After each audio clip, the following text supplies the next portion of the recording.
There are words that drain your power the second they leave your mouth. They sound harmless, polite, even normal. But every time you say them, you train your brain to play small. You teach people to overlook you. And worst of all, you start to believe you're less than you are. Because language isn't just communication, it's self-programming. Every word you speak either builds your inner fortress or cracks it open for the world to invade. In this video, I'm going to expose words and phrases that instantly make you look weak, and more importantly, how Stoicism teaches you to replace them with language that commands respect, power, and calm authority. Because if your words aren't disciplined, your life won't be either.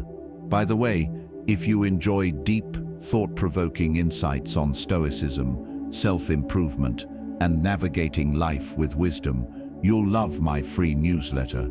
Every Sunday, I share powerful lessons, controversial truths, and practical strategies to help you level up, all for free. Want to join? Sign up using the link below and start receiving value-packed content straight to your inbox every week. And if you're a brand looking to sponsor my content and reach a highly engaged audience, feel free to reach out via my email in the description. Let's create something impactful together. Now, let's talk about the words that make you sound weak and how to never use them again. 1. I'm just being honest. Let's talk about one of the most common lies people tell right before they unload a grenade. I'm just being honest. You know what that phrase really means? It's a disclaimer people use when they're about to say something cruel and want to escape accountability. It's the adult version of "don't be mad," but here's the truth. Most people don't actually want honesty. They want validation dressed as honesty. And most people who claim to be brutally honest, they're not brave, they're just unfiltered. There's a difference between truth and emotional dumping. The Stoics understood this long before Twitter made it trendy to call yourself real. Marcus Aurelius said, "If it is not right, do not do it. If it is not true, do not say it." Notice that. He didn't say it anyway because you're keeping it real. He said, if it's not necessary, don't say it. That's discipline, not censorship. Honesty without restraint is like giving a child a sword, technically powerful but dangerous in untrained hands. Now here's where this gets controversial. Sometimes, "I'm just being honest," is actually a mask for insecurity. When you feel small inside, you want to level the playing field, so you speak your mind. But what you're really doing is cutting others down to feel taller. It's not courage, it's compensation. I used to be like that. Back in my early 20s, I thought being brutally honest made me strong, made me real. If someone asked for my opinion, I gave it raw. No filter, no sugarcoating. I called it authenticity, but deep down, it was ego. Because truth without empathy isn't wisdom, it's arrogance in disguise. I remember once telling a close friend who was starting a small business that his idea would probably fail. I told myself I was helping him see reality. What I didn't realize was that I wasn't giving him truth. I was giving him fear. My fear, because I didn't have the guts to take my own risks. I disguised my pessimism as honesty. He didn't need my honesty. He needed my belief. That moment changed how I see honesty. It taught me that truth isn't meant to hurt, it's meant to guide. If your honesty isn't helping someone grow, it's not truth, it's ego wearing a noble mask. Stoicism teaches us that real strength lies in control, not suppressing emotion, but choosing when, where, and how to express it.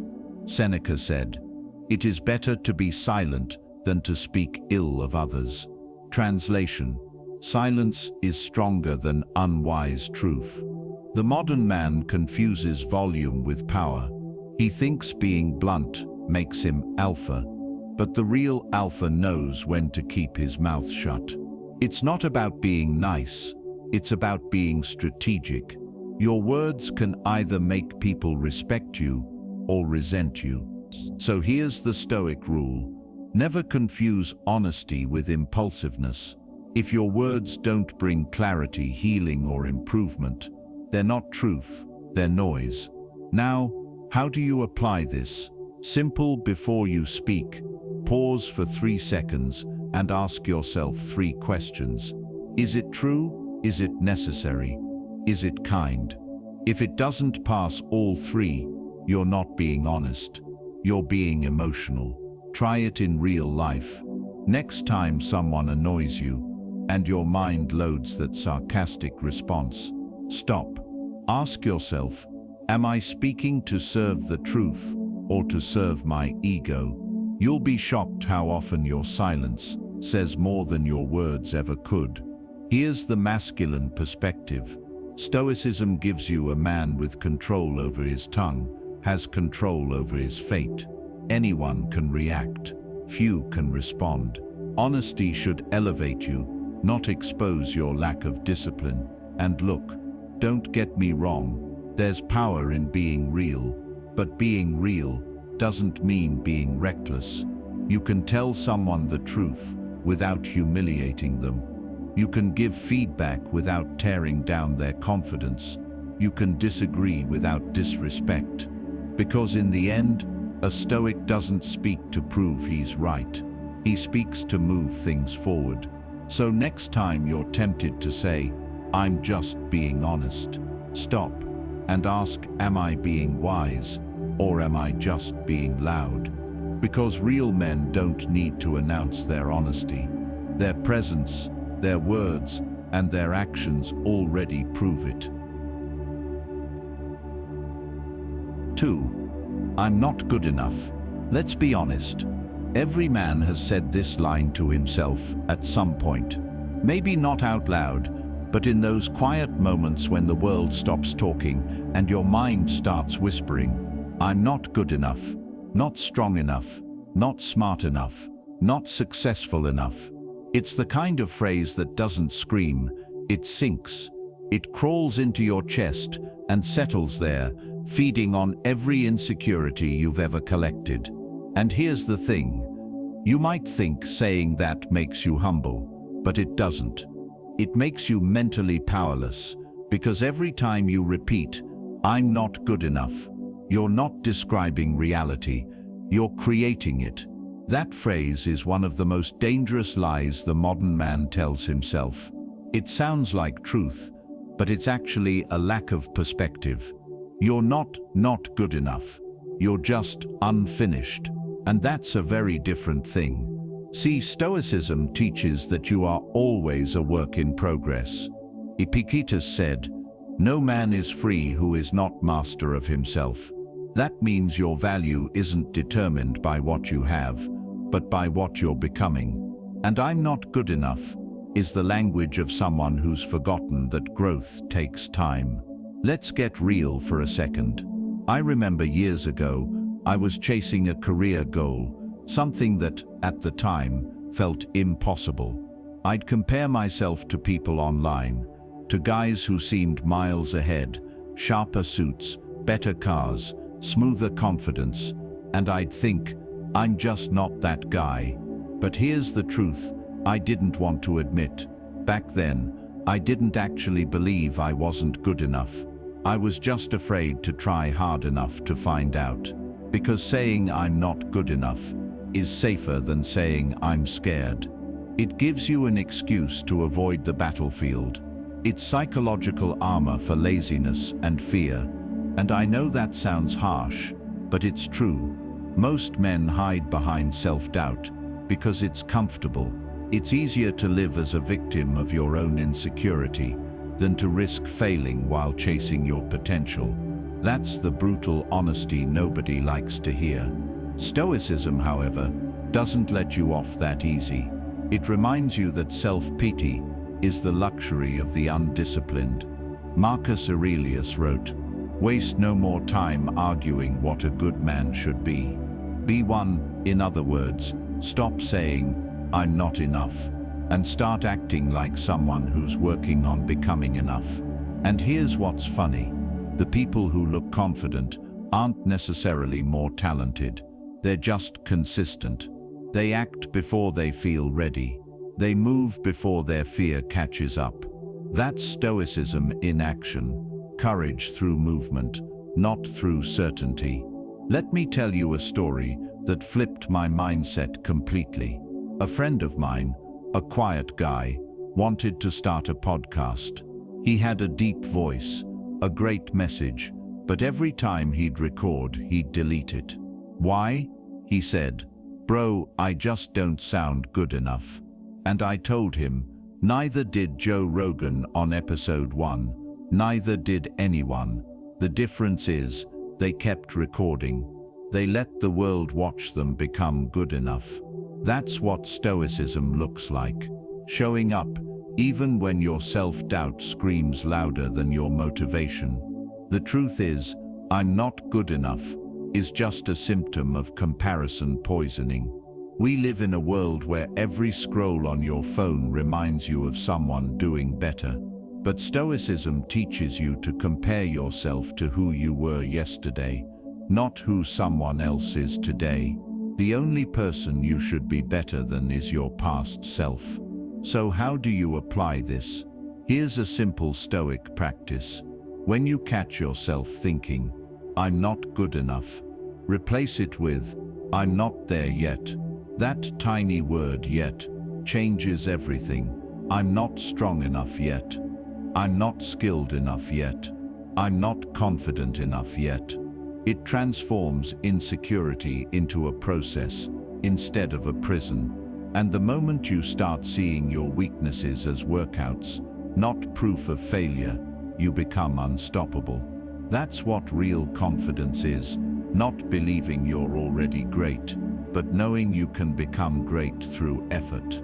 From a male perspective, this hits deep. Because as men, we tie our worth to our performance. If we're not producing results, money, respect, attraction, we feel invisible. But Stoicism separates your value from your outcome. Your worth isn't measured by how much you have, but how much discipline you're developing when nobody's watching. A Stoic man knows this. You don't need to be good enough to start. You just need to start to become good enough. So next time you catch that voice saying, "You're not enough," laugh a little, seriously, laugh at it. Because that voice isn't truth, it's just fear in costume. Smile, take a breath, and remember, every legend, every philosopher, every man you admire once thought the same thing. The only difference, they didn't let that thought make their decisions. Because I'm not good enough is not the end of your story. It's just the sentence right before you prove yourself wrong. 3. They made me feel. Let's get something straight. Nobody makes you feel anything.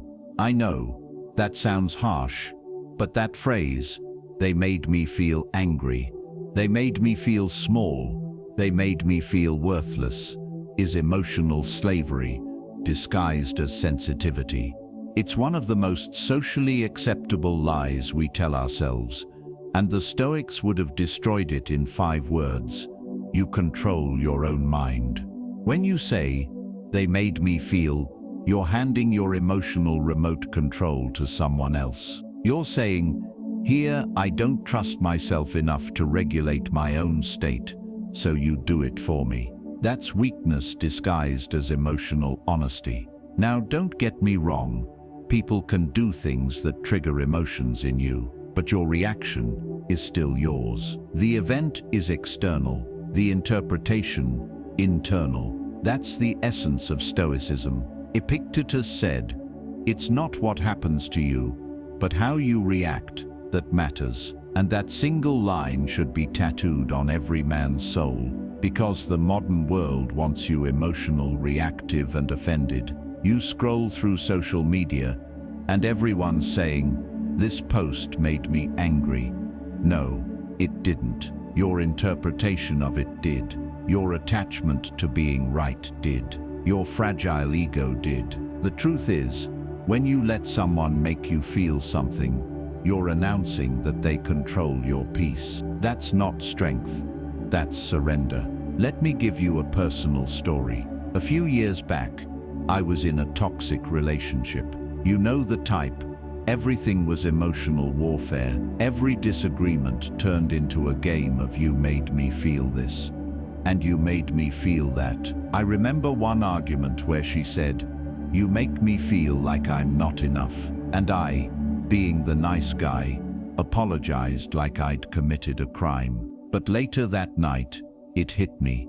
How can I make someone feel anything? I can act, I can speak, but the meaning she attaches to it, that's her decision. Just like the meaning I attach to her words, that's mine. And that realization changed everything. I stopped apologizing for emotions that weren't mine to carry. I started taking responsibility for what I could control: my tone, my choices, my behavior, but not for how someone chose to interpret them. That's not arrogance, that's clarity. Here's the deep truth most people don't want to hear. You can't blame others for how you feel and still claim to be emotionally strong. You can't be the master of your life and the victim of your emotions at the same time. When you say, "They made me feel angry," what you really mean is, "I let their behavior dictate my inner peace." That's like saying, "I gave them the keys to my car, and now I'm mad. They crashed it." Whose fault is that really? From a Stoic perspective, the emotional man is like a ship with no anchor, tossed around by every wave of insult, every gust of opinion. But the grounded man, the Stoic, stands firm. He feels emotion, but he doesn't become it. He listens, but he doesn't absorb everything. He recognizes that emotional responsibility is the highest form of self-mastery. And here's the funny part.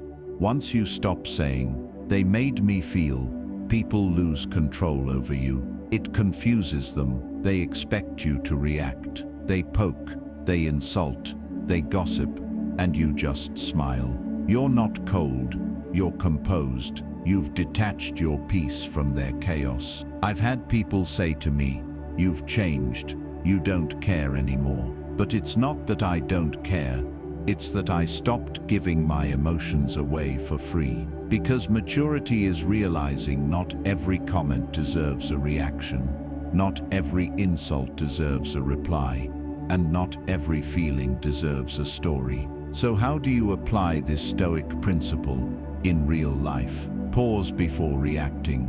When something triggers you, don't immediately respond. Breathe. Create distance between the event and your reaction. Ask yourself, is this under my control? If the answer is no, release it. Redefine your emotional vocabulary. Instead of "they made me angry," say, "I felt anger when that happened." It sounds small, but it rewires your brain from victimhood to ownership. Stop personalizing everything. Most people's behavior says more about their internal chaos than your worth. Here's the masculine side of this truth. Men who can't control their emotions become controlled by women, by bosses, by strangers online. A Stoic man doesn't suppress emotion, he disciplines it. He feels anger, but he channels it. He feels hurt, but he learns from it. He feels attraction, but he stays in control of it. That's what separates men who lead from men who leak. So the next time you catch yourself saying, "They made me feel," stop. Because no one made you feel. You chose to feel. You chose the meaning. You chose the story you told yourself about it. And once you realize that, you become untouchable. Not because life gets easier, but because you finally stopped giving everyone else access to your inner peace. That's what Stoic strength looks like. Not silence, not apathy, but emotional ownership, the kind that can walk through chaos and still stay calm, confident, and unshaken. 4. I don't have time. Let's be brutally honest. When most people say, I don't have time, what they really mean is, it's not a priority. That phrase, I don't have time, is one of the biggest self-deceptions of modern life. We all have 24 hours, the same hours that built empires, wrote books, and changed history. But when a man says, I don't have time, what he's actually saying is, I've chosen something else to waste it on. Now I know that sounds harsh, but here's the truth. I don't have time is never about time. It's about values. It's not a scheduling problem. It's a discipline problem. It's not that you lack hours. It's that you lack clarity about what matters. The Stoics didn't even have smartphones, and yet they warned us about distraction 2,000 years ago. Seneca said, it's not that we have a short time to live, but that we waste much of it. If he said that back then, imagine what he'd say now to a guy who spends 3 hours a day scrolling on TikTok, then complains he doesn't have time to read, to work out, or to build something meaningful. And I'm not pointing fingers, because I've been that guy. I remember a few years ago, when I was trying to build my own routine, I'd say things like, I want to get in shape, but I just don't have time for the gym. Or, I'd love to start that project, but man, life's just so busy right now. But if someone tracked my screen time, they'd see I somehow had time to watch 45 minutes of YouTube rabbit holes every night. I had time for endless scrolling, overthinking, and procrastinating, but not for progress. The day I stopped saying, I don't have time, and started saying, it's not a priority, my whole mindset shifted. Because when you replace that phrase, it stings. Try it. Instead of I don't have time to work out, say getting fit isn't a priority. Instead of I don't have time to learn a skill, say improving myself isn't a priority. Ouch, right. It's painful, because it exposes what's real, not what's convenient. The truth is, time is the most honest currency on earth. You can lie with your words, but not with your calendar. Your priorities are printed in how you spend your hours. Here's the controversial part. Most men aren't too busy. They're too distracted. They confuse motion with progress. They fill their schedules with noise to avoid silence, because silence forces you to face how little of your time actually matters. And it's not about grinding 24/7 like a robot. The Stoics weren't workaholics. They were intentional. They believed in using time well, not constantly. Marcus Aurelius wrote, "Do every act of your life as though it were your last," meaning don't waste time doing things that drain your spirit, and then pretend life is unfair. From a man's perspective, this hits deep, because as men, we pride ourselves on being busy. We wear exhaustion like a badge of honor, but often busyness is just a cover for lack of direction. We're running, but we don't even know where. We confuse being productive with being purposeful. I had a mentor once tell me something I'll never forget: your calendar is your mirror. If I looked at it, I'd know exactly what kind of man you are. That hit me hard, because when I looked at mine, I saw someone who talked about goals but didn't schedule them. I saw maybe someday, where right now should have been. So how do you apply Stoic time discipline in the real world? Audit your time honestly. For 1 week, track how you actually spend your hours. You'll be shocked at how much time you lose to trivial things. Ask yourself daily, If today were my last, is this how I'd spend it? Protect your mornings. The first hour sets the tone. No phone, no chaos, just silence, focus, and purpose. Say no unapologetically. If something doesn't align with your goals, decline it. A man who can't say no is a man whose time is owned by everyone else. And here's the deeper layer. When you stop saying "I don't have time," you start reclaiming your identity. Because every "I don't have time" hides a belief that your dreams, your health, or your peace don't matter enough. And that's not true. Stoicism teaches that time is the one resource you can't renew.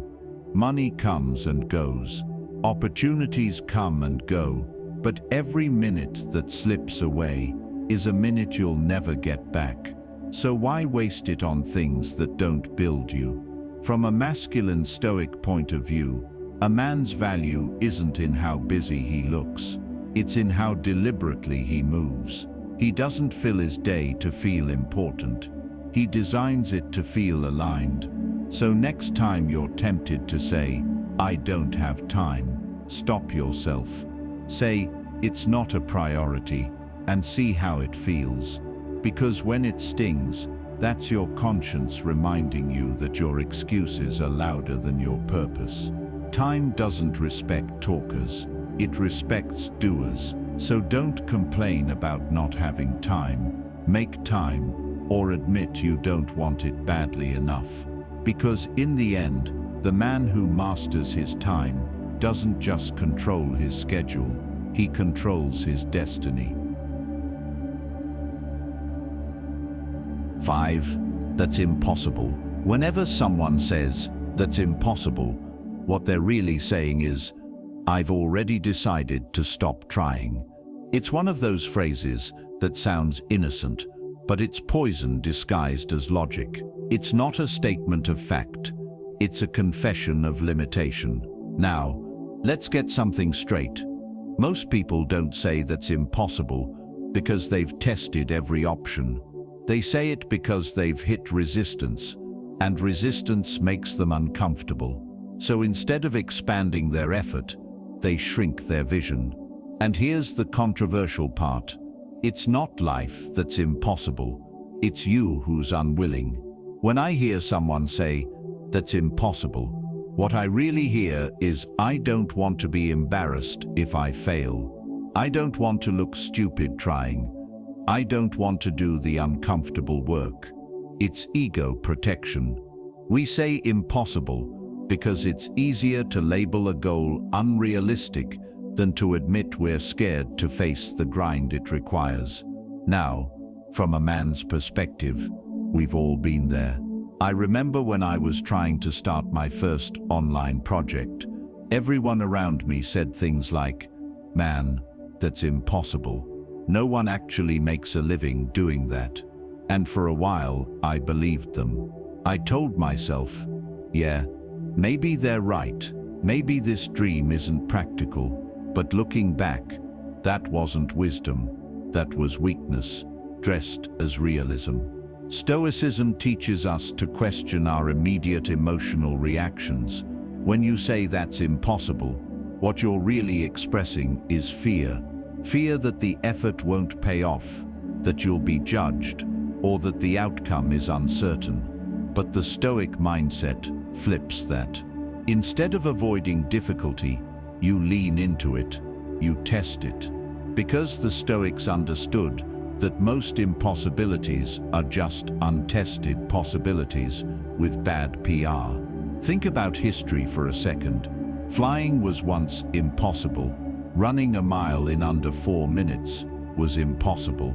Talking to someone across the world through a handheld device was impossible, until someone came along who was too stubborn to believe in impossible. And here's the joke. The word impossible disappears the moment someone proves it wrong. It doesn't mean the thing changed. It means someone finally changed enough to do it. Here's the masculine truth most men don't want to admit. We often use impossible to avoid confronting our own laziness. It's an elegant excuse to stay comfortable. If something's impossible, we don't have to try, fail, or improve. We can just sit back, complain, and call ourselves realistic. But realism without courage is just disguised defeat. I had a close friend once who wanted to lose weight, but kept saying, "I've tried everything. It's just impossible for me." Yet every time we hung out, he'd grab soda, skip workouts, and justify it by saying, "I'm too tired." He didn't have an impossible body. He had impossible habits. He didn't need new genetics. He needed new discipline. That's the hard pill to swallow. Most of the things we call impossible are simply uncomfortable truths we don't want to face yet.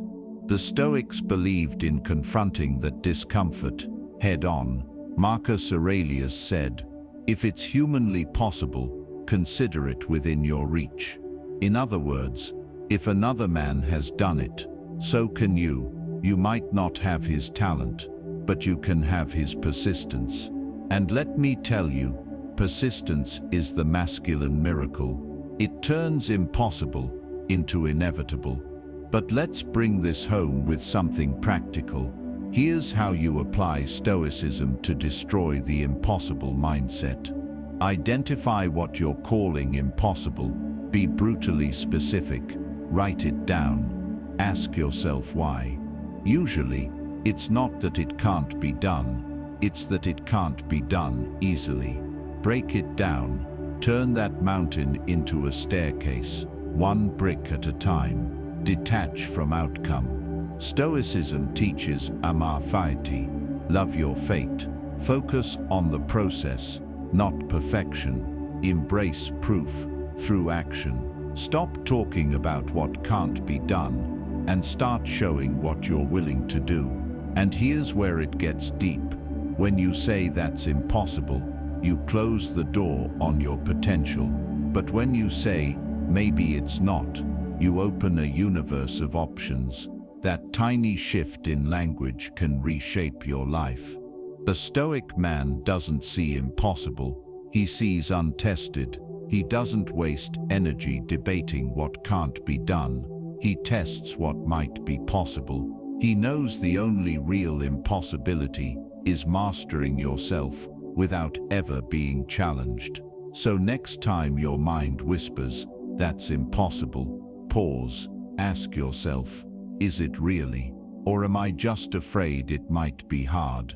Because here's the reality, what's truly impossible is becoming the man you're meant to be while still clinging to the mindset that keeps you average. Every impossible you overcome adds a layer of steel to your spirit. It's what separates men who live in fear from men who live in faith, not blind faith in luck, but faith in effort. So stop labeling things impossible just because they require patience, courage, or failure. Nothing worth having was ever easy, and no man worth remembering ever said, "That's impossible." He just went silent, smiled, and did it anyway. 6. That's just how I am. Ah yes, the universal shield of the emotionally lazy. That's just how I am. It sounds harmless, almost innocent, but let's be real. That phrase is the adult version of a child crossing their arms and saying, "You can't make me." It's not identity, it's avoidance. When a man says, "That's just how I am," what he's really saying is, "I've stopped evolving." It's one of the most dangerous sentences you can say because it closes the door to growth and paints stagnation as authenticity. Let's be controversial for a second. Society today worships the idea of just being yourself. But here's the truth. No one likes to admit if yourself is unkind, undisciplined, lazy, defensive, or emotionally reactive. Maybe yourself isn't someone worth staying as Stoicism teaches self-awareness, not self-excuses. Marcus Aurelius never said, "That's just how I am." He said, "Waste no more time arguing what a good man should be. Be one." That's a whole different energy. And from a man's perspective, this one hurts. Because I've been that guy. Years ago, I used to have a short fuse. I'd get irritated easily, snap at people, and then justify it by saying, "That's just how I am. Man, I'm direct." But it wasn't directness, it was immaturity. I didn't have the emotional discipline to control my temper, so I built a philosophy to defend it. I called my weakness authenticity. And that's what a lot of men do. We use personality as a prison. We act like our habits, tempers, and tendencies are part of our DNA, when in reality, they're just repetitions of choices we stopped questioning. The Stoics would laugh at that mindset. They believed you are not your emotions, you are what you do with them. Your nature is not fixed. It's fluid. It's shaped by action, reflection, and correction. So when you say, "That's just how I am," what you're really doing is rejecting the opportunity to become more. It's like telling life, "Don't bother challenging me. I've decided this is my final form." But growth isn't about hating who you are. It's about refusing to be defined by your worst patterns. The dangerous thing about that phrase is, it sounds self-accepting.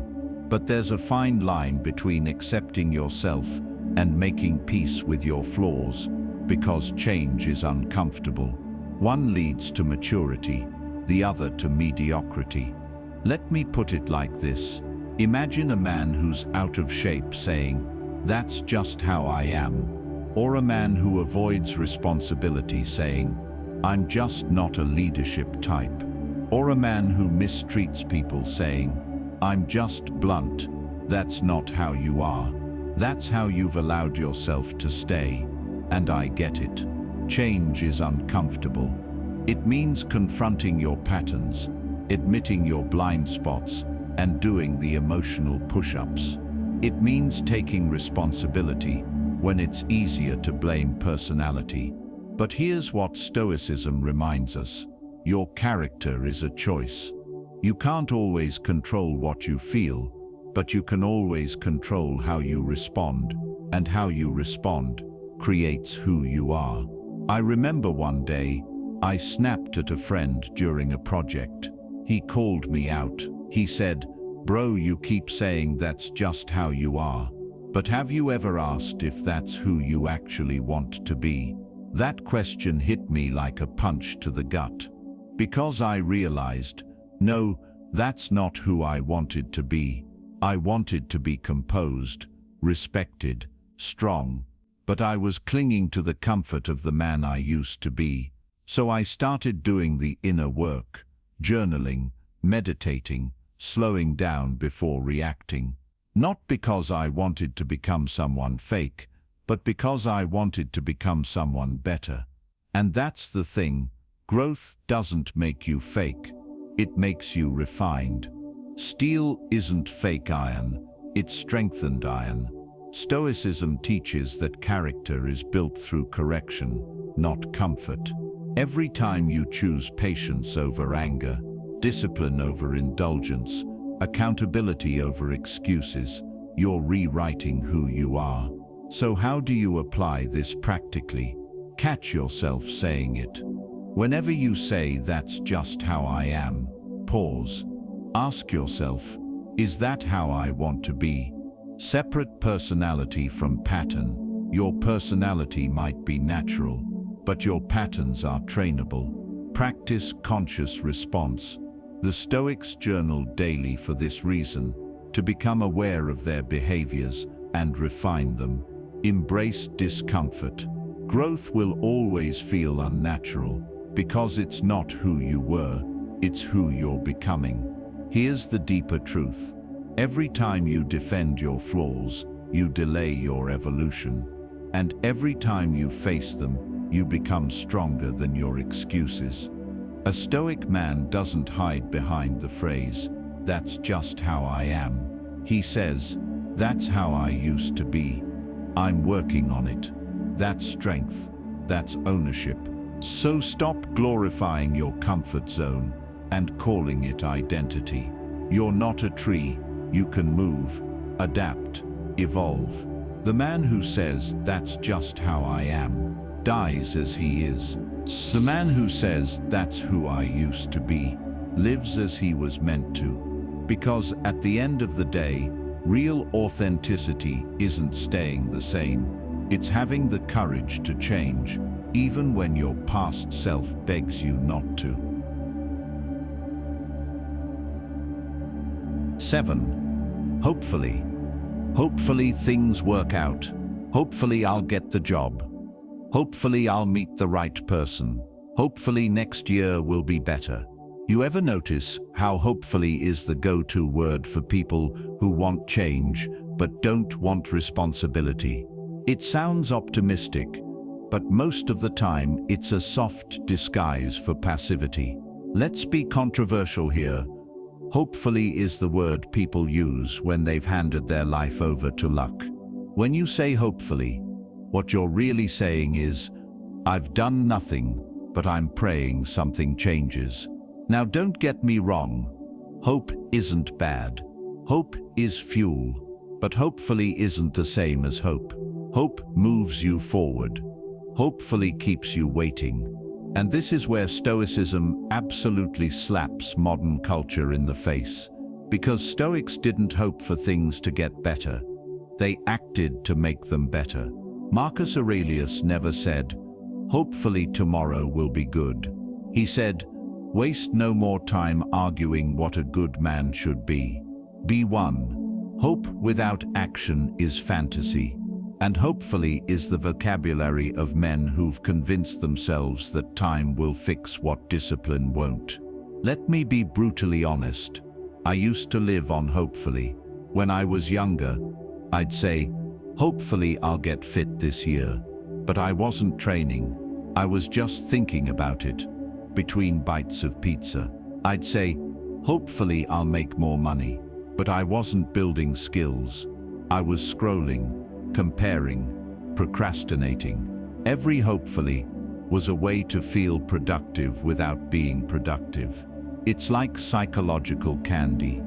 Sweet, but empty. And here's the thing. Men love to sound like they're in control. But hopefully gives away all your power. It tells the world you're not the captain. You're just a passenger praying the waves calm down. Stoicism says, you can't control the sea, but you can control the sail. So when you say hopefully, you're abandoning the wheel and calling it faith. Here's the problem. Hopefully creates emotional dependency. You attach your peace to outcomes you can't control. You start waiting for life to change instead of changing yourself. I remember when I wanted to start creating online content. I kept saying, hopefully the timing will be right. But what I really meant was, I'm scared of starting. I told myself I needed the perfect camera, perfect lighting, perfect everything. But deep down, I was just afraid of judgment. So I hid behind hopefully, like it was wisdom. Then one day, a friend looked at me and said, you keep saying hopefully. When are you going to say definitely? That hit me, because hopefully had become my way of procrastinating without guilt. Once I replaced hopefully with I'll make it happen, my life flipped. Not because everything worked perfectly, but because I stopped waiting for life to give me permission. That's the real difference between average men and great men. Average men hope things happen. Great men decide things happen. Stoicism teaches that fate is not something you wait for, it's something you cooperate with. When you align your actions with reason, discipline, and courage, the universe moves with you. But if you just sit around hoping, you're like a man planting seeds and never watering them. then complaining nothing grows. Here's the deeper truth. Hopefully keeps you emotionally weak, because it builds a habit of waiting instead of working. It's like being in a relationship with potential. All talk, no results. Now, I'm not saying you should never use the word, but check how you use it. Because if hopefully replaces effort, you've already lost. But if it accompanies action, it can be powerful. Saying, hopefully my hard work pays off. Fine. Saying, hopefully success finds me. Delusional. So here's how you apply Stoic discipline to kill the hopefully mindset. Replace hopefully with commitment statements. Instead of hopefully I'll get fit, say, I'm training every day until I do. Instead of hopefully I'll get the job, say, I'm going to prepare until I'm undeniable. Focus on process, not outcome. You can't control how life unfolds, but you can control how you show up for it. Detach from fantasy timelines. Hopefully it happens this year is an emotional trap. Progress doesn't follow calendars. It follows consistency. Turn hope into habit. Every time you want to hope, take one small action instead. Send the email, write the line, hit the gym, make it tangible. From a masculine perspective, this one hits hard, because as men, we're conditioned to sound hopeful, but act passive. We talk like warriors and move like warriors. But Stoicism flips that. The Stoic man doesn't say hopefully, he says, I'll handle it. He doesn't predict the future, he prepares for it. When you stop saying hopefully, you stop outsourcing your destiny. You start living like a man who believes in effort more than luck. And ironically, that's when things start happening, not because you hoped, but because you acted. So the next time you catch yourself saying, hopefully stop, replace it with something stronger. I'll make it happen. I'm already working on it. I'm doing what it takes. Because here's the truth. Life doesn't respond to hope. It responds to execution. And when you finally realize that, hopefully stops being your excuse and starts becoming your enemy. Because men who rely on hope wait for opportunities, but men who rely on action create them. So, there you have it.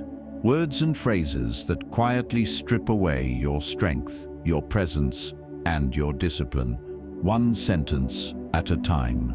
Most people won't even notice when they use them. They'll keep saying, hopefully, I don't have time. That's just how I am. And wonder why their lives never change. But you're different, because you're aware now. You've seen how weak language creates a weak mindset, and how every word you speak either sharpens your edge or dulls it. The Stoics knew this centuries ago.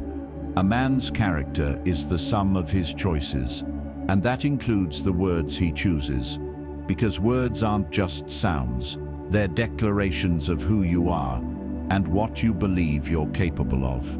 So stop speaking like a victim of your circumstances.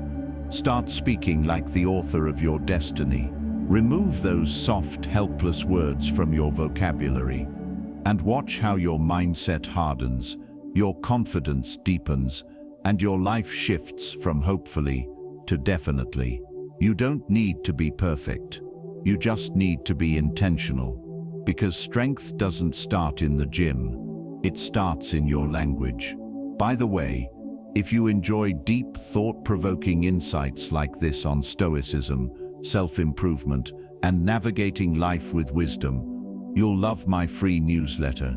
Every Sunday, I share powerful lessons, controversial truths, and practical strategies to help you level up, all for free.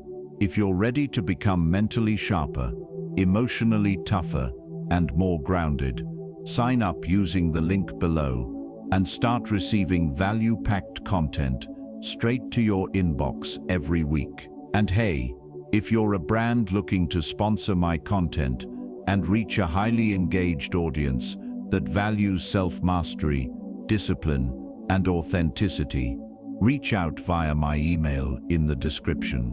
Let's build something meaningful together. Thanks for watching, and remember, speak with strength, act with purpose, and live like the Stoic you were meant to be.